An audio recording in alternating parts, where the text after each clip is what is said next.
Coríntios, capítulo 15, o versículo 34, diz assim: Vigiai justamente e não pequeis, porque alguns ainda não têm o conhecimento de Deus. Digo para vergonha vossa. O ano novo está se aproximando cada vez mais. Estamos há 2 semanas do novo ano que se aproxima.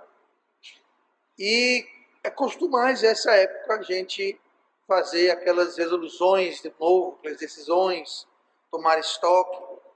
E eu gostaria de hoje trazer uma mensagem que aborda esse assunto e a gente olhar adiante, traçar planos, talvez novos planos, talvez para aqueles poucos abençoados, resolução de manter os planos. Como diz o ditado, o time que está ganhando não se mexe. Então, se o seu time está ganhando, continue na mão de nada. Mas se o seu time, espiritualmente falando, não está tão abençoado como você gostaria ou poderia, então talvez está na hora da gente mudar essa equipe, mudar o time, fazer algumas mudanças.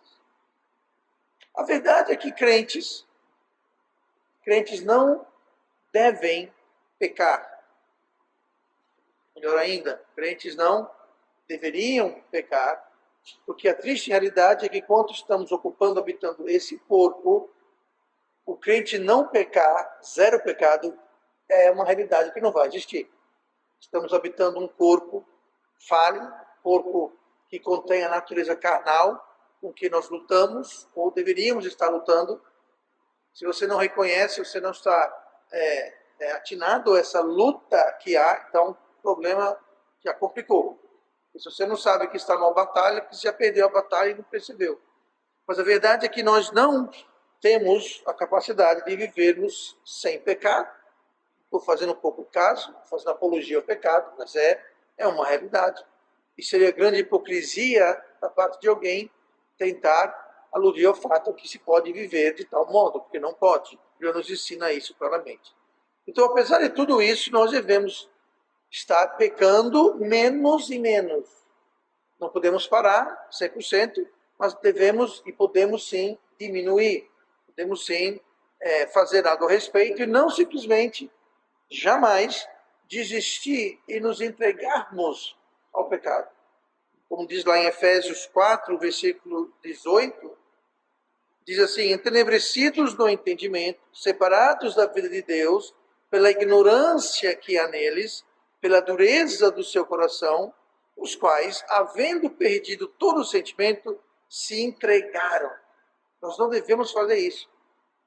Aqui, Paulo está falando sobre pessoas que se entregaram. Aí continua, a dissolução para com avidez. Que avidez? Com entusiasmo, com afinco, com gosto. Para com avidez cometerem toda a impureza, mas vós não aprendestes assim a Cristo. Então aqui, Paulo está falando sobre um grupo de pessoas que se entregou. Eles desistiram. Eles simplesmente jogaram a toalha no ringue, usando o vocabulário de boxe, jogaram a toalha e desistiram. Falaram, bom, eu não tenho como vencer o pecado 100% nesse corpo, então eu vou desistir. Eu vou meter o pé na jaca, eu vou chutar o pau da barraca, eu vou simplesmente me entregar ao pecado e viver como se tudo tivesse correto. Agora, é interessante notar em Efésios 4, 18 a 20, que nós lemos, alguns termos que Paulo usa. Ele fala entenebrecido, ou seja, entenebrecido vem de trevas. O entendimento, entenebrecidos no entendimento. Marque bem essa palavra, entenebrecido no entendimento. Entenebrecido, trevas. Não tem luz, tem trevas. Marque bem essas palavras. Entenebrecidos no entendimento, pela ignorância que há nele. Segunda palavra, entendimento, ignorância, dureza do seu coração, e termina lá embaixo, mas vós não aprendestes assim a Cristo. São 4 termos que estão lidando com a nossa mente, com o nosso pensamento. Fala sobre entendimento, ignorância, a falta de conhecimento, fala do coração, e que não aprendemos a ser Cristo. Então, tudo tratando aqui nessa questão de aprender, e vamos comparar isso para texto que nós lemos hoje, 1 Coríntios 15, 34, onde fala: vigiai justamente, não pequeis, porque alguns ainda não têm o conhecimento de Deus. Então veja como o conhecimento, o entendimento, o coração, o aprender, está tudo ligado. Vigiai justamente e não pequeis, porque alguns ainda não têm o conhecimento. Então tudo começa aqui, com o nosso entendimento, com o nosso conhecimento, e alguns não tinham esse conhecimento. E Paulo faz referência a essas pessoas porque eles desconheciam. Eles não tinham entendimento, não tinham conhecimento, não tinham aprendido. Então hoje eu quero abordar esse assunto justamente para a gente aprender, a gente ter esse entendimento. Agora, isso que Paulo descreve aqui que eu estou falando, isto era uma vergonha. Era uma vergonha.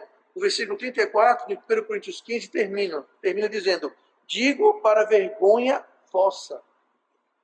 Ó, tem gente que está pecando porque não está vigiando, não estão vigiando porque não tem conhecimento. Isso é uma vergonha. É uma vergonha. É uma vergonha nós não temos o conhecimento, é uma vergonha a gente está pecando porque não estamos vigiando. Isso é uma vergonha. É vergonhoso para o crente que não vigia. É vergonhoso para o crente que não tem conhecimento de Deus. É vergonhoso. E se é vergonhoso, não traz glória a Deus. Nós não estamos brilhando nossa luz e nem salgando nada. Estamos sendo uma vergonha. E nós não queremos, é claro, ser uma vergonha. Se nós causamos vergonha, se nós somos uma vergonha, eu te garanto que nós não seremos abençoados por isso. Não seremos galardeados por isso. Ser uma vergonha é justamente o oposto. Devemos brilhar, devemos glorificar, devemos exaltar o nome de Cristo através das nossas vidas, e não ser uma vergonha. Então, movendo adiante, como podemos evitar ao máximo pecar? Eu não posso parar de pecar, mas como eu posso evitar ao máximo? Como eu posso diminuir, pecar menos e menos? O versículo 34 fala: vigiais e não pequeis. Então, o segredo para não pecar ou pecar menos é o quê? Vigiar. Vigiar e não pequeis. Ou seja, se nós não vigiarmos, nós vamos pecar mais. Se nós vigiarmos, nós vamos pecar menos. E é justamente o que nós queremos. O nosso alvo, a nossa meta é pecar menos e menos e menos. E para isso, nós temos que vigiar. Nós temos que vigiar. Quando nós não vigiamos, é muito fácil a gente perder o rumo. Muito fácil a gente sair do caminho. Eu não estou me referindo a perder o rumo ou sair do caminho da salvação. Não é isso que eu estou falando, não é isso que a Bíblia está falando. Porque salvação não é um caminho, salvação é uma porta. Caminho é uma coisa que você vai andando, você caminha nela. O andar cristão é um caminho, santificação é um caminho. Salvação não é um caminho, salvação é uma porta. Jesus falou, ele é a porta. Então, a porta é uma salvação que a salvação é uma porta que você entra. E é uma porta aquelas que rotatórias que não tem retorno. Né? Eu não sei se Marcel aqui tem, mas lá em São Paulo, antigamente, nas estações de trem, você tinha uma porta giratória com grades, só que a porta só girava de um lado, de uma direção, e você só podia entrar aqui. Desse lado aqui, quando girava, tinha grades. Ou seja, era uma porta que você entrava, mas você não saía. Você não podia sair, só podia entrar. Salvação é uma porta que você entra, você não tem como sair, você não tem como perder. Então, salvação é um caminho. Então, esse caminho aqui que eu falo, a gente perder o rumo, perder o caminho, é o caminho para o céu. O céu é Cristo, ele é a porta. Se você passou pela porta, adentrou por Cristo, está resolvido, acabou, não se fala mais do assunto, você é salvo. Porém, há um caminho que nós devemos andar, há um rumo que devemos tomar. E é muito fácil a gente perder esse rumo se a gente não está vigiando, constantemente vigiando.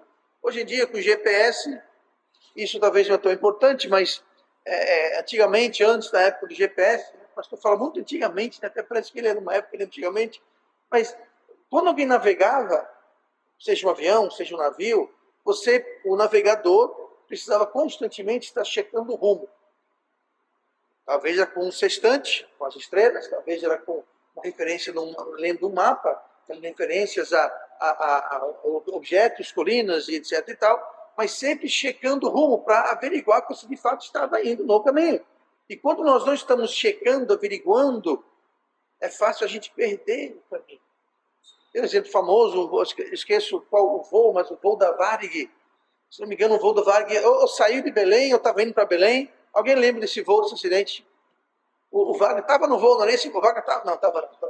Mas o Wagner da Força Aérea entende, mas ele estava indo para Belém, ou indo para Santarém, ou não sei qual, mas o avião se perdeu, os pilotos estavam distraídos, não sei o que foi aconteceu, não chegaram rumo, e quando foram ver, não sabiam onde é que estavam mais. Foi, acabou o combustível e tiveram que fazer um pouso forçado no meio da selva. Morreu um bocado de gente, muitos que sobreviveram não conseguiram sobreviver até ser resgatados. Foi um desastre, uma catástrofe. Por quê? Não estavam checando o rumo, saíram do rumo. Quando era que está chegando no destino deles, cadê? Era noite, não tinha luz, não tinha nada. Porque quando você sobrevoa à noite a selva amazônica, você não vê nada, não tem nada. É total escuridão embaixo. E assim é a vida cristã. Muito crente, ele não checa o rumo, ele sai do rumo, sai do caminho e acaba causando um desastre em suas vidas. Então hoje eu quero falar sobre esse tempo de como vigiar. Como vigiar e não pecar. Vamos para Efésios 5 e nós vamos passar o resto da mensagem olhando os versículos em Efésios 5, do versículo 17 ao 14, e vamos ver algumas coisas a respeito do que é vigiar, para que nós possamos vigiar e não pecar. Então vamos começar em Efésios 5 e vamos para o versículo 8.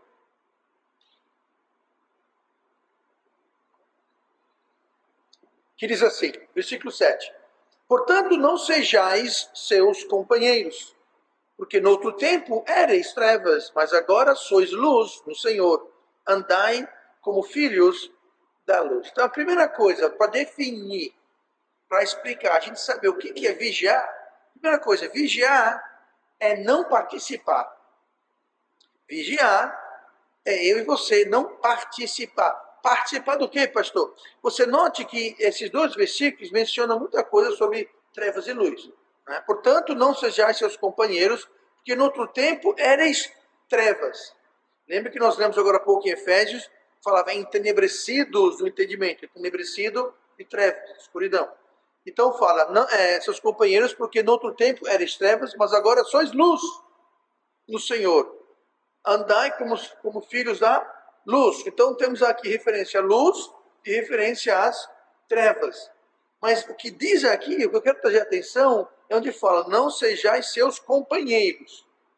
Em que? Nas trevas, em obras das trevas. Mas o foco aqui é companheiros. Essa palavra companheiros é a palavra grega summetokos. Summetokos. Essa sum que inicia, ela é, na realidade, uma preposição, tá? É sim ou sum, e ela significa, essa preposição, ela é de sintonia, de harmonia, de união, tá? Onde tem sintonia, sinfônica, sinergia, justamente algo que está junto. E metokos o que significa metokos participante, ou aquele que faz junto com. Então, o que eu estou dizendo é que nós não devemos nos juntar, nos unir naquilo que eles fazem. Então, quando fala companheiros aqui, não sejais seus companheiros, está falando sobre fazer, sobre participar. Está falando sobre você agir, você praticar alguma coisa. Então, essa palavra companheiro se refere a nós fazermos e participarmos fazendo. A gente chegar junto, fazer igual, fazer como e fazer como. Então, fazer e participar em quem? Com quem? Aqueles das trevas. Se a gente voltar para o versículo anterior, o versículo 6 de Efésios 5, vai dizer assim, ninguém vos engane com palavras vãs, porque por estas coisas, então, estas coisas é aquilo que eles fazem, estas coisas vem a ira de Deus sobre os filhos da desobediência. Então, essas coisas que são praticadas pelos filhos da desobediência. Então, com quem não devemos ser companheiros? Com os filhos da desobediência. E que obras são essas? Vamos voltar um pouquinho mais para Efésios 5, versículo 3. Estamos voltando, onde vai ser mencionado quais são essas obras que não devemos ser companheiros, participar, fazer. Versículo 3 de Efésios 5. Mas a fornicação e toda impureza ou avareza, nem ainda se nomeie entre vós, como convém a santos, nem torpezas, nem tolices, nem zombarias, que não convém, mas antes ação de graças. Então, essa última aí, ações de graças, está condenando a obra das trevas, seria o oposto de ação de graças. O que é o oposto de ação de graças? Ingratidão. Ingratidão é uma obra das trevas. Então, a lista das coisas que nós não devemos fazer junto, não devemos ser companheiros desses filhos da desobediência, é número 1, desobediência. E aí nós temos a fornicação, a impureza, a avareza, a torpeza, a tolice, zombaria e ingratidão. Isso não é uma lista exclusiva, mas é uma lista que Deus colocou aqui para ressaltar exatamente o que ele se refere. Mas existem outras coisas, mas essas são o que Deus quer trazer à tona aqui. Então, essas coisas são as obras que nós não devemos fazer, porque quem faz essas obras são justamente os filhos da desobediência. E note que fala, não sejais companheiros, porque noutro tempo eres trevas. Que outro tempo? Antes de a gente ser salvo. Noutro tempo, cada um de nós aqui, você é salvo, amém, glória a Deus. Mas havia um tempo na sua vida que você não era salvo. Havia um tempo na sua vida que você era, e eu era, um filho da desobediência, e nós andávamos nas trevas, nós não andávamos como filhos da luz, porque nós não éramos filhos da luz. E havia uma época em que a gente até podia andar dentro desse padrão de comportamento, dentro dessas coisas mencionadas e outras, mas agora nós não devemos mais ser os seus companheiros participantes, fazedores das obras das trevas. Então a primeira forma da gente vigiar é a gente simplesmente não participar. É a gente simplesmente não fazer, não tomar parte, não chegar perto, evitar correr, fugir desse tipo de coisa. Então, essas coisas mencionadas no versículo 3 ao versículo 5. Voltando para o versículo outro, porque no outro tempo eras trevas, mas agora luz do Senhor, andai com filhos da luz. Em outras palavras, você é salvo? Então ande como alguém que é salvo. Você é filho da luz? Então ande como filho da luz. Não ande, não participa, não seja companheiro fazedor daqueles que andam nas trevas. É a primeira forma que nós temos de vigiar. Aqui em Efésios 5, versículo 9, continuando nosso texto, Efésios 5 a gente leu o 7 e 8. Aliás, começamos no 3, né? Temos o 3, 4, 5, 6, 7 e 8, agora por 9. Porque o fruto do Espírito está em toda a bondade e justiça e verdade, aprovando o que é agradável ao Senhor. Então aqui é justamente o oposto. Nós não devemos ser companheiros das obras das trevas, nós devemos ter o quê? O fruto do Espírito. Esse Espírito com E maiúsculo, indicando que é Espírito Santo. Está falando sobre o Espírito Santo. Não é o nosso Espírito, é o Espírito Santo. Então nós devemos andar bondade, justiça e verdade, aprovando o que é agradável ao Senhor. Essa palavra aprovando, acho que recentemente até abordamos ela, mas mais uma vez, aprovando o que é agradável ao Senhor, essa palavra aprovando, ela é a palavra grega dokimazo. Dokimazo significa aprovar, mas não é um aprovar aqui, é um aprovar e fazer. É você concordar, aprovar, assentir e fazer. ênfase no fazer. Para esclarecer isso, eu vou dar um exemplo de onde essa palavra dokimazo é usada. Mesma palavra, só que não é traduzida, não foi traduzida como aprovado, mas é a mesma palavra, que é em Romanos 12, versículo 2, onde fala: e não sede conformados com este mundo, mas sede transformados pela renovação do vosso entendimento, para que experimenteis qual seja a boa, agradável e perfeita vontade de Deus. Essa palavra experimenteis é a palavra dokimaz. É a palavra aprovar. Foi traduzido aprovar lá em Efésios 5:10. Por quê? Porque ali o contexto de uma leitura inteligente e sistemática e contextualizada é justamente isso. É um aprovando, mas é um aprovando e fazendo. Então, quando fala para que experimenteis qual seja a boa, perfeita e agradável vontade de Deus, experimentei como? É só falar, realmente, é muito boa, maravilha. Não, não é você aprovar, experimentar, é você cumprir, é você fazer, é você experimentar, você tem a experiência. Você tem, eu vou inventar uma palavra aqui para deixar bem claro, é você ter a fazedura. Entendeu? Você vai ter a fazedura da vontade de Deus na sua vida. Ela vai se realizar, vai se cumprir, vai ser feita para que experimenteis qual seja a boa, perfeita e agradável vontade de Deus. Vai ter. Não é um aprovar de realmente Deus, você tem toda a razão. Não. Você tem razão e vai acontecer. Eu vou implementar, eu vou fazer isso na minha vida. É isso que quer dizer, aprovando o que é agradável ao Senhor. Você vai descobrir o que é agradável ao Senhor e você vai aprovar como? Tendo aquela fazedura, fazendo, cumprindo aquilo na nossa vida. O oposto disso é o quê? É não vigiar. O oposto disso é o quê? É andar nas trevas. O oposto disso é o quê? É fornicação, impureza, avareza, torpeza, tolice, zombaria, ingratidão. Tudo isso não agrada a Deus. Tudo isso nós não devemos aprovar, nós não devemos experimentar, nós não devemos ter em nossas vidas. Isso é a primeira etapa do vigiar. É a gente saber o que agrada a Deus, a gente cumprir aquilo. Então, vigiar é entender. Como é que você sabe o que agrada a Deus? Chegaremos nisso em breve. Então, vigiar é, primeiramente, não participar. Vigiar é você abster das coisas das trevas, da carne, do mal, do mundo, etc. Primeira coisa. Mas antes que você e eu possamos não participar, nós precisamos ter outra etapa igualmente importante, que nos leva a Efésios 5, versículo 11, ainda na sequência de Efésios capítulo 5. Então, vigiar é não participar, e muito importante, vigiar é não concordar. Vigiar é não participar, e vigiar é não concordar. Vamos lá, versículo 11. E não comuniqueis com as coisas infrutuosas das trevas, realçando o fato que é obras das trevas que está em pauta aqui. Mas antes, condenai-as. Versículo seguinte, 12. Porque o que eles fazem em oculto, até dizê-lo é torpe.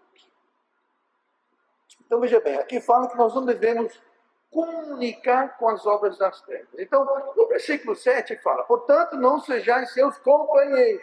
O versículo 11 fala, não comuniqueis com as obras das trevas. Pastor, não é a mesma coisa? Não ser companheiro, não comunicar com as obras das trevas. Não é a mesma coisa? Sim e não. É e não é. É um pouquinho diferente. Não seja companheiro e não comuniqueis, não é exatamente a mesma coisa. E eu vou explicar por quê. Versículo 11, onde fala comuniqueis, é a palavra grega supoineno. Esse sug, ele vem de sim. É a mesma preposição que é usada. Muda para sug por uma questão de fonética, de concordância no grego, tá? Mas esse sug é a mesma preposição que é usado no na outra palavra que nós vemos. Então é supoinenio. Esse sug é união, harmonia, etc. Koinoneo é em comum ou participar. Porém, o que se trata aqui, a gente vê pelo anticondenaias, não é participar, fazer, é aqui, é você concordar, é você assentir, é você ter o mesmo pensamento. Então, o primeiro é não seja participante, o segundo é não concorde. E a cereja no bolo é quando Deus fala aqui, basicamente, mas antes condenai-as. Aí você fala, então, pastor, quando alguém está fazendo obras das trevas, é para ir lá e falar, obras das trevas, eu estou condenando essa. Não, é você condená-las em você mesmo. É você condená-las no seu coração, na sua mente. Não é para você julgar e condenar os outros, é para eu e você julgar e condenarmos a nós mesmos. É falar, isso que eu estou fazendo está errado. É você condenar a sua vida. É uma autocondenação. Sabe, a gente fica vigiando. Jesus falou o quê? Não julguei. Por quê? Porque nós não sabemos, nós não temos condições de julgar perfeitamente. Devemos julgar a doutrina, devemos julgar uma série de coisas, mas não devemos julgar as pessoas. Só Deus pode julgar as pessoas, porque só Deus vê os corações das pessoas. Então isso não quer dizer que não posso julgar nada. Não, a Bíblia fala, provar todas as coisas. Devemos comparar tudo com a palavra de Deus, tudo. Mas não pessoas, não as intenções do coração das pessoas, não o que as pessoas estão ou não fazendo. Esse condenar é condenar na minha mente, no meu coração. É eu dizer, isso é errado. É eu reconhecer, é eu confessar que eu estou errado. Eu devo condenar essas coisas. Então, é uma questão de mente. Primeira coisa, não participe. Segunda coisa, não concorde. Não ache normal. Não ache que não, ele é tranquilo. Eu não gosto, mas não. Não é que você gosta ou não. Se agrada a Deus ou não. Mas não na vida dos outros. Na sua vida. Na sua vida. Ah, pastor, mas o senhor fala muita coisa para mim que eu não gosto do que o senhor fala. Bom, problema seu, mas eu não estou julgando você, eu estou pregando a palavra de Deus. E tem um ditado que fala, se o sapato do tamanho certo, calce. Se o tamanho serve, vista. Eu estou pregando a palavra de Deus. Se aquilo, Deus usa aquilo para tocar o seu coração, trazer convicção a alguma coisa, ainda também. Mas eu dificilmente vou para alguém. Recentemente, e não é a primeira vez, mas recentemente alguém falou para mim, veio para mim e falou assim, eu quero que você me diga se tem alguma coisa na minha vida que eu estou fazendo errada, que eu devo mudar. Eu não gosto disso. Por quê? Eu não sou Deus. Tá? Mas eu já falei aqui várias vezes, eu nunca vou entrar na sua casa e dizer, isso está errado, vou entrar na sua vida e dizer, isso está errado, isso está errado. Inclusive, também já aconteceu algumas vezes justamente isso. Que alguém estava na casa da pessoa, a pessoa falou, não, isso aqui é errado. Isso aqui é errado, isso aqui é errado. Eu falei, olha, veja, eu vou responder o que você está me perguntando. Mas não é o meu papel de chegar e ficar vistoriando a vida, a casa, nada de ninguém. Isso é o trabalho do Espírito Santo. O que eu faço é pregar a palavra de Deus. E se aquilo bate, tem uma ressonância com alguma coisa, então tome as providências. Mas a verdade é que nós temos, primeiramente, que nós temos que nos condenar. Mas para isso temos que ter conhecimento. Tem muita gente, infelizmente, muito crente que passa muito tempo sofrendo com culpa e sofrendo por coisas que, na realidade, não são nem pecaminosas. Agora, a Bíblia fala, se alguém faz alguma coisa que para ele é errado, aquilo para ele é pecado. É uma fé fraca, mas toda fé é o quê? Começa com conhecimento, creio e faz. Então, se o seu conhecimento, por exemplo, anos atrás, eu falando com um indivíduo, e ele falou que ele pecava porque ele comia pipoca. Como é que é?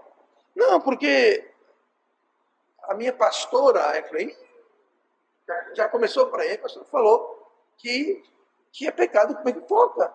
Eu falei, é pecado?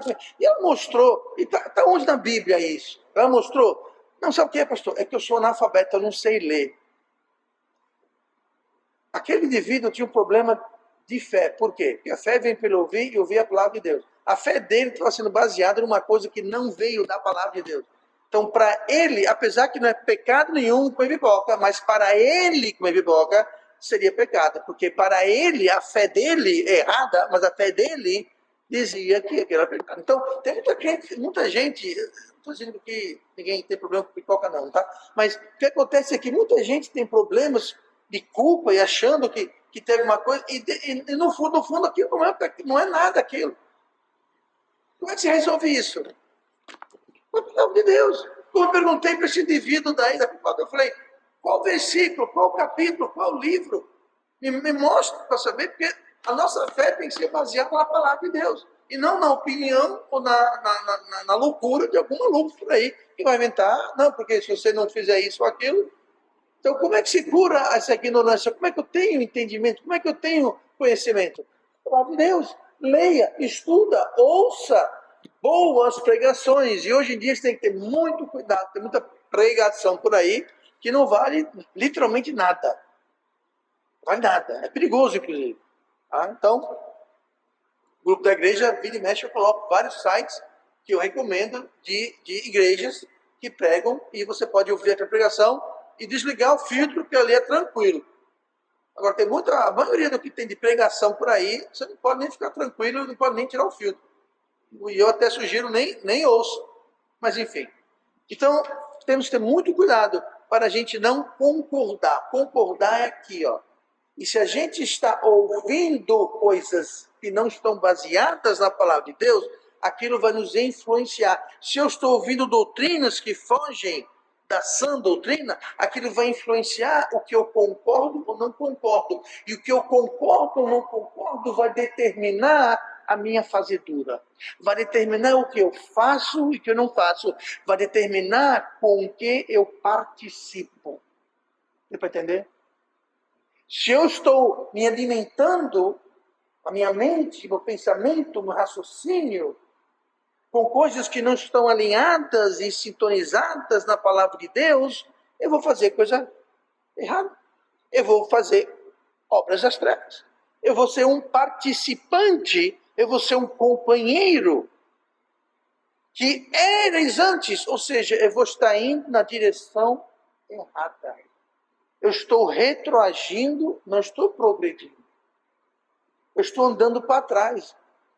Eu estou diminuindo e não crescendo espiritualmente.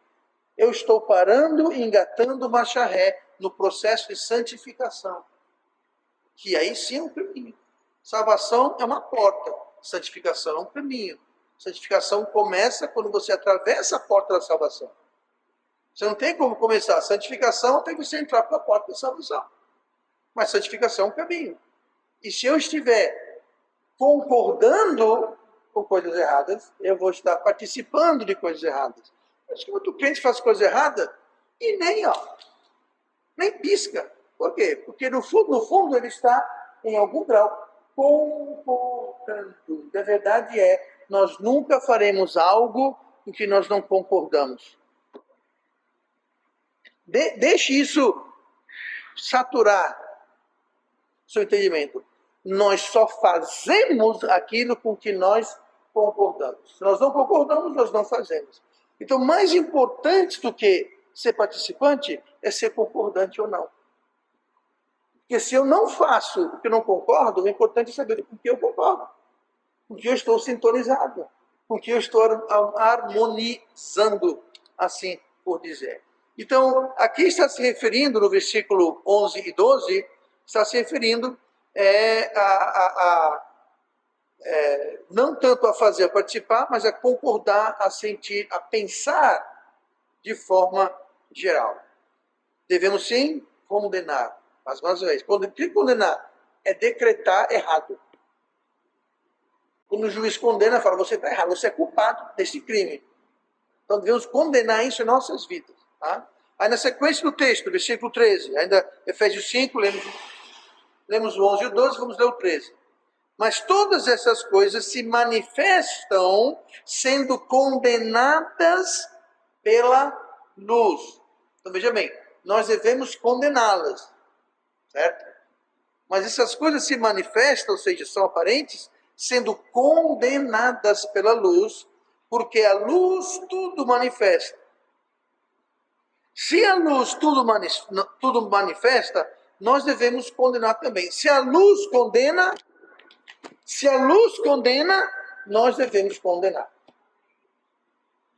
Se a luz não condena, nós não devemos condenar.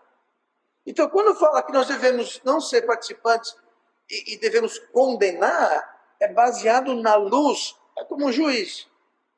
O juiz deve condenar ou não, baseado em quê? No que ele pensa, no que ele acha, nos seus caprichos. Até parece que eu estou falando sobre um país distante, não real, onde a lei não vale mais nada, mas está errado isso. Condenar é o quê? Condenar é o juiz condenando baseado na lei. Quando a gente condena alguma coisa, quando a gente condena alguma obra das trevas, quem vai condenar não é o meu capricho, minha opinião, que eu quero, que eu gosto. A luz condena. A Bíblia condena, Deus condena, a luz condena. E se a luz condena, então eu devo também condenar. Ah, mas eu não concordo. Não tem que concordar, você tem que condenar porque a luz condena. Isso faz parte de vigiar. E quando nós não vigiamos, é porque nós colocamos de lado a luz e estamos fazendo aquilo que nós queremos fazer. Não, eu não gosto, eu não concordo, eu não entendo, eu não quero. Aí vira bagunça. Quando a condenação é baseada em critérios caprichosos, vira bagunça. Também, parece que é um país distante, lá em Nárnia, onde isso acontece. Mas vira bagunça. Vira o caos. Anarquia. E o mundo cristão está assim. É um monte de gente decretando, condenando o que quer e o que não quer. Não baseado na luz. Deixe que a luz condene as obras das trevas e não as nossas opiniões. O mundo faz o oposto. Lá em João capítulo 3, e versículo 19. E a condenação, mais uma vez, condenação, falando de condenação. E a condenação é esta, que a luz veio ao mundo. De quem está falando aqui nesse versículo? De Cristo. Do Verbo. E a condenação é esta, que a luz veio ao mundo e os homens amaram mais as trevas do que a luz, porque as suas obras eram más. Então, a condenação do mundo é essa. Eles não querem luz. Eles não querem que a luz condene ou manifeste nada. E continua na sequência, versículo 20. Quem odeia a luz? Porque todo aquele que faz o mal, faz o que participa. O que tem fazedura, que faz. Todo aquele que faz o mal, odeia a luz. Pastor, será que tem crentes que odeiam a luz? Não sei, você me diga, tem crentes que odeiam a luz? É possível um crente odiar a luz? Sim, é possível um crente ser igual ao mundo. Lembra que nós lemos? Éreis luz, éreis trevas, mas agora sois luz do Senhor. Então, quando nós voltamos a participar e concordar, nós estamos voltando ao que nós éramos. O que nós éramos? Igual ao mundo, que odeia a luz, porque suas obras eram más. Que tipo de obras? Obras das trevas, por exemplo. Então, é isso que o mundo faz. Que odeia a luz? Porque todo aquele que faz o mal odeia a luz e não vem para a luz para que as suas obras não sejam reprovadas. Então, a Bíblia fala alguma coisa sobre algum determinado tema. O que eu faço? Eu vou para a Bíblia? Cruz, também não. Eu não vou para a luz. Eu não quero que a luz revele, manifeste, condene, reprove as minhas obras. Eu prefiro ficar com as minhas obras. Muito obrigado. Cristo para você só servir para salvação. Agora que eu sou, não estou falando de vocês aqui, mas para alguns crentes. Eu sou salvo, salvação garantida. Muito obrigado, Deus, a gente se vê lá no céu. De fato, você vai se ver lá no céu. Sabe quando? Eu creio. Quando a trombeta soar, seremos arrebatados. Opa, vai ter as bodas? Vai ter, mas peraí, antes das bodas, vai ter o tribunal de Cristo. E parte do galardão, parte do resultado vai ser a sua posição nas bodas. Você vai estar à mesa ou você vai estar embaixo da mesa? Você sabe, você vai estar nas bodas. Mas ninguém falou onde nas bodas. Qual? Só tem um lugar de honra? Ou não? Uhum. Aí você explica porque Cristo morreu por você só para lhe salvar e não para você agradá-lo, glorificá-lo e viver para ele. Aí você explica, ou tente explicar. Nós devemos viver para agradar a Deus. Vigiai e não pequeis. O que vigiar é não participar, vigiar o quê? É não concordar. Nós odiamos e nós evitamos e nós fugimos da luz. É isso que fazemos em alguma área ou áreas da nossa vida. Nessa área aqui, eu não quero saber o que a Bíblia fala, eu não quero saber o que agrada a Deus. Essa área aqui, eu vou fazer o que eu quero, do meu jeito. Isso é odiar a luz. Algo interessante da luz é o seguinte, ou a luz está acesa ou está apagada. Luz não tem trevas. Trevas é a ausência de luz. Existem vários graus de luz, é verdade. A gente poderia desligar metade das lâmpadas aqui e ficaria a metade da clareza. Se desligasse tudo completamente, aí ninguém enxergava nada. Então, existem graus de luz, mas não existe graus de trevas. Trevas é ausência da luz. Então, qual o nível de luz que você quer em sua vida? Eu preciso contar a você, mas eu quero muita luz, eu quero andar na luz. Não quero andar nas sombras, não quero andar ali no meio de campo. Não, eu quero andar na luz, na claridade. Quanto mais claro, melhor. Quem não vai para a luz são suas obras. E quem vai para a luz, pastor? Quem é que busca a luz? João 3:21, na sequência ainda de João 3. Mas quem pratica a verdade, vem para a luz, a fim de que as suas obras sejam manifestas, porque são feitas em Deus. Então, quando você está na luz, é uma luz clara, intensa, é porque você faz aquilo em Deus. Você fala, Deus, olha o que eu estou fazendo, Deus. Você não está se escondendo nas trevas. Como se as trevas fossem esconder você e eu de Deus. Trevas nenhuma te esconde de Deus. Mas quem anda na verdade, quem anda na luz, ele vai para a luz para que suas obras sejam manifestas. Que são feitas em Deus. Então, quais somos nós? A gente vai para a luz para agradar a Deus, ou a gente deve se esconder nas trevas ou nas sombras? Porque nossas obras são más, nós amamos as nossas obras más. Qual a sua posição sobre a luz? Você concorda? Você aprova da luz? Deixe que a luz defina. Quem concorda com as trevas foge da luz e não vai para a luz. Pastor, como é que se foge da luz? Como é que se evita a luz? Quais os sintomas de alguém que foge da presença da luz? Só falta o culto. Não dá importância para o culto. Não lê a Bíblia. Isso aqui é luz, gente.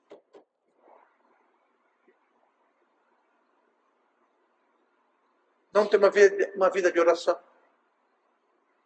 Não fala de Jesus para as pessoas. Jesus falou, ide pregar o evangelho. Lá em Mateus 28. Termina como no último versículo? E eis que estou convosco. Quando você sai para evangelizar, pregar a palavra de Deus nas ruas, nas praças, nas portas, sabe quem vai com você? A luz. Cristo vai conosco. Quando você abre a palavra de Deus, qual um dos nomes de Cristo? A palavra de Deus. O verbo se fez carne. Quando nós oramos, entramos na presença de quem? De Deus. Deus dá luz. Quando vem para o culto, quando estiverem 2 ou 3 reunidos no meu nome, quem vai estar lá? A luz. Como é que você foge da luz? No culto de oração, de pregação, da evangelização, leitura da Bíblia. Ai, pastor, não tem tempo. É falta de tempo ou é fugir da luz? Eu só estou perguntando. Porque se... Diga uma coisa, falta tempo. Você come. Você pode perder uma refeição. Mas você come. Você não passa um dia sem comer porque está tão ocupado que eu não como há 3 dias. Isso não acontece.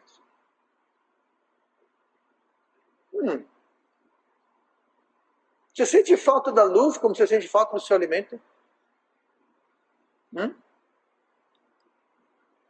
Só para pensar, só para pensar. Efésios 5, versículo 14. Isso aqui seguindo a sequência de Efésios 5. Vamos para a reta final, versículo 14. Vigiai e não pequeis. Só explicar aqui antes que eu esqueça. Vigiai justamente. O que quer dizer esse vigiai justamente? Vigiar justamente quer dizer, vigie com justiça em mente. Vigie com o propósito de justiça, de ter justiça. Vigiar justamente, está descrevendo como deve ser a nossa vigia. Nossa vigia deve visar o objetivo, o destino é justiça. Mas vamos lá. Na sequência de Efésios 5, 14. Por isso diz, desperta tu que dormes, e levanta-te dentre os mortos, e Cristo te esclarecerá. O que é vigiar e não pecar? Como que vigiar e não peca? Número 1, nós não participamos. Número 2, nós não concordamos. E número 3, nós não dormimos. Não durmam. Eu não estou dizendo dormir fisicamente. Eu nem estou dizendo não dormir no culto. Você não deve dormir no culto. Mas esse dormir aqui é justamente o oposto de vigiar. Então, vigiar é não dormir, ou seja, vigiar é você não deixar de vigiar. É você colocar em prática. Olha o que fala aqui. Por isso diz, desperta tu que dormes. Então, o contexto aqui não é alguém que está literalmente dormindo, com o olho fechado e roncando. Não é isso. É o despertar para vigiar. É para alguém que não está vigiando, alguém que está talvez concordando, é alguém que está talvez participando. Ele não está vigiando, ele está dormindo espiritualmente. Concordando e participando com as obras da treva. E nem se dá conta. Por quê? Porque está dormindo. Quando você dorme no claro ou no escuro? Escuro. Inclusive, na realidade, para você ter um som bom, o local que você dorme deve ser totalmente escuro. O ideal é você apagar as luzes e você não ver a sua mão aqui. Ó. Você não vê, se você enxergar a sua mão. Se você consegue enxergar a sua mão, não está escuro o bastante. Então, quando a gente dorme espiritualmente, a gente dorme espiritualmente nas trevas. Se nós estamos andando, caminhando na luz, nós não vamos dormir. Ou nós vamos dormir tão bem. E esse dormir aqui não é um dormir benéfico, não é um dormir bom, é um dormir ruim. É o dormir de não vigiar. Então, quem está nas trevas não vai estar vigiando, não vai estar esperto. Quem está nas trevas vai estar dormindo espiritualmente, concordando e participando das obras das trevas. Por isso que está nas trevas, está andando nas trevas. Estamos dormindo. Seria a hora de despertarmos. Que aqui fala, desperta tu que dormes e levanta-te. Diga uma coisa, ninguém levante a mão, ninguém me indique, mas você é do tipo que acorda, você despertou.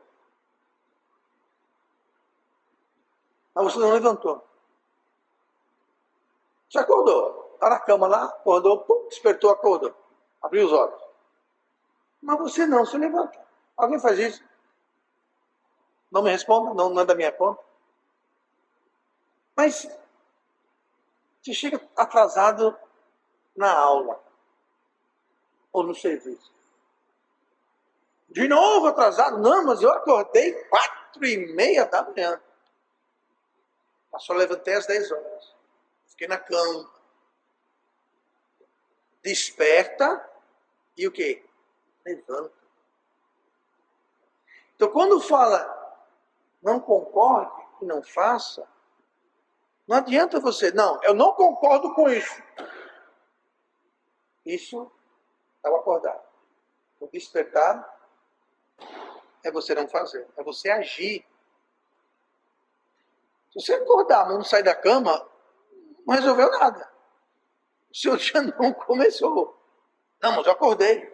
Não levantou, tem que levantar. Desperta, acorda e levanta-te. E nós temos aqui uma promessa. Desperta, tu que dormes, e levanta-te. Aí fala, dentre os mortos. Então ele está dizendo, você está vivendo no salário do pecado. Qual o salário do pecado? A morte. Então levanta-te dentre os mortos, você está andando, vivendo com o salário do pecado. Dentre os mortos. Agora aqui a promessa. e Cristo te esclarecerá. É no começo que nós falamos, deixa eu voltar lá para ver aqui o versículo direitinho qual que era. Entenebrecidos no entendimento, entenebrecidos, escurecido, ausência de luz, presença de trevas no entendimento. Aqui está dizendo, desperta tu que dormes e levanta-te e Cristo te esclarecerá. O que é isso? Ele vai desentenebrecer o seu entendimento. Quando você começa a fazer, a obedecer, a cumprir, a não participar das obras infrutuosas das trevas, Cristo vai esclarecer o seu entendimento. Você vai começar a entender as coisas. Mas se você não despertar, e se você não levantar, então Cristo não vai te esclarecer nada. E você vai seguir com seu entendimento entenebrecido. E você vai não só concordar e participar das obras infrutuosas das trevas, que é o oposto de vigiar, que é o quê? Dormir. Desperta tu que dorme. Tudo começa com a gente despertar e levantar. Começar a fazer, colocar em prática. Mas eu não entendo, eu não gosto, eu não tenho gosto, apetite para isso. Calma que Jesus vai esclarecer. O termo que usa é o termo esclarecerá. Esse termo esclarecerá é um termo interessante. É o termo epifáusco. Epifáusco quer dizer epi de cima, tá? Quando tem um terremoto, é o epicentro, ou seja, o centro é aqui, ó, em cima do mapa daqui, ó, é aqui. Ó. Então, epifáusco. Epi quer dizer, ele vai iluminar de cima. Você vai ter iluminação divina, celestial. Você vai ter entendimento, você vai olhar e vai entender, e vai decifrar, e vai raciocinar como Deus. Você vai ter a mente de Cristo. Inclusive, essa palavra epifáusco, ela é relacionada com outra palavra chamada epifania. É uma palavra grega. Em português, nós temos esse termo epifania, que vem do grego epifania. É uma transliteração. Mas o que é epifania? Epifania significa uma aparição de Cristo. Quando Cristo apareceu para alguém, em termos teológicos, é chamada uma epifania. É uma iluminação de cima. Lembra quando o capitão dos exércitos apareceu para Josué, depois que atravessou o Jordão, e ia conquistar a primeira vitória em Jericó? Aquilo era uma epifania. Quem é o capitão dos exércitos do céu? Cristo. Cristo apareceu para Josué. Cristo apareceu para Sansão. Cristo, quando ele aparece, é uma epifania. Mas como é que Cristo apareceu no Velho Testamento se ele só nasceu no Novo Testamento? Um dia podemos ter essa conversa e virar um parafuso na sua cabeça, tá? Mas a questão é que Cristo aparece. Então aqui fala, quando a gente desperta e a gente levanta, Cristo vai se manifestar, ele vai nos esclarecer, ele vai já estar presente em nossas vidas. Quando? Quando eu desperto e quando eu levanto. O que é isso? O que é despertar e levantar? Vigiar. Quando eu vigio, Cristo está do meu lado. Ele me esclarece, ele me dá entendimento, ele está aparecendo e se manifestando. Por quê? Porque nós estamos vigiando. Desperta e levanta-te. Que é vigiar. Tem muito crente que não está vigiando. Não está despertando, não está levantando. Está fazendo o quê? O oposto de vigiar. Fazem o que eles acham, que eles querem, que eles concordam. Andam nas trevas. Que é o oposto de vigiar. Deixa eu terminar com isso aqui sobre despertar e levantar. 2 Timóteo 2, 25. O apóstolo Paulo está escrevendo para Timóteo. E ele usa esse termo despertar. Agora, veja bem, aqui Paulo está escrevendo sobre pessoas salvas. Não pessoas do mundo, não. Pessoas salvas. Diz assim, versículo 25 de 2 Timóteo 2. instruindo com mansidão os que resistem. Quem resiste? Quem não vigia. Quem não vigia está resistindo. Continuando. A ver se porventura Deus lhes dará arrependimento para conhecerem a verdade. Nós lemos em João 3,21. Aquele que pratica a verdade vem para a luz. Mas vamos voltar para 2 Timóteo. 26.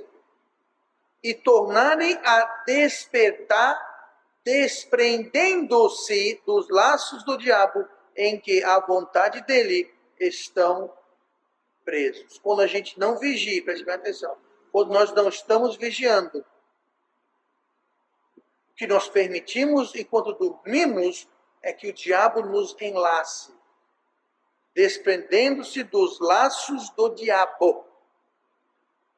Você não está vigiando? Está dormindo? O diabo vai lá e enlaça todinho. Em que a vontade dele, o diabo, estão presos. Quem não vigia vai ser enlaçado pelos laços do diabo. E vão servir a vontade dele. Que é o quê? Andar nas trevas. O diabo quer que você ande nas trevas e na luz. Quem não vigia, bota uma coleirinha em você e você vai andar na vontade dele. Por isso devemos vigiar. Mas eu quero que você veja isso. E instruindo com mansidão, tentando colocar alguma coisa aqui, tentando instruindo com mansidão os que resistem, a ver se porventura Deus lhes dará arrependimento para conhecer a verdade e tornarem, mudar de direção, a despertar, desprendendo-se. Agora veja bem. Está vendo se desprendendo-se? Quem está se desprendendo-se?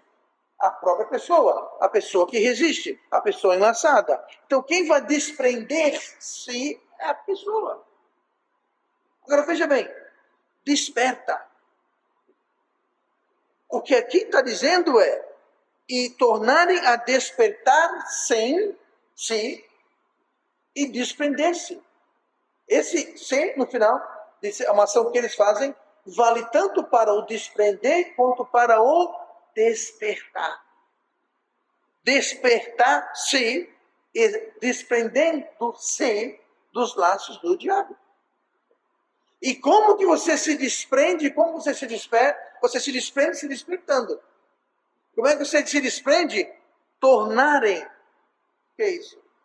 Tornarem. É mudar. É outra palavra para arrependimento. É você mudar. Arrependimento é metanoia, que é uma mudança de mente. É você dar uma guinada. É você deixar de ir seguir dormindo e você desperta, acorda. E quem vai desprender aquela pessoa que está enlaçada com os laços do diabo, quem vai desprender ela não é o pai, não é a mãe, não é o vizinho, não é o pastor. Vamos ter um culto de desprendimento. Vou passar bala santa na testa de todo mundo que está enlaçado. Não. Quem vai se desenlaçar é quem dormiu e se deixou ser enlaçado. A pessoa tem que se despertar e se desprender dos laços do diabo. O momento que ela acorda, desperta, e ela faz a coisa certa e ela não participa, ela não concorda, os laços, somem. Não, primeiro eu quero que os laços saiam para depois. Não funciona assim. Desperte, levanta-te e Cristo esclarecerá. Simples. Não é difícil. É simples. Não é complicado. É simples. Mas o ser humano sempre quer antes ver para crer. Que é o oposto da fé.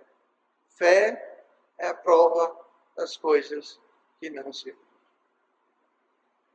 Tudo volta para a falta de fé. Tem fé na palavra de Deus?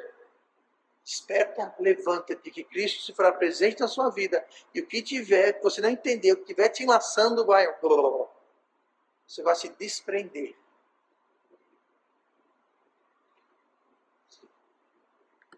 Vigiai justamente e não pequeis. Estamos vigiando? Ou vigiamos e pecamos menos, ou nós não vigiamos e pecamos mais. Não participe, não concorde. Acorde.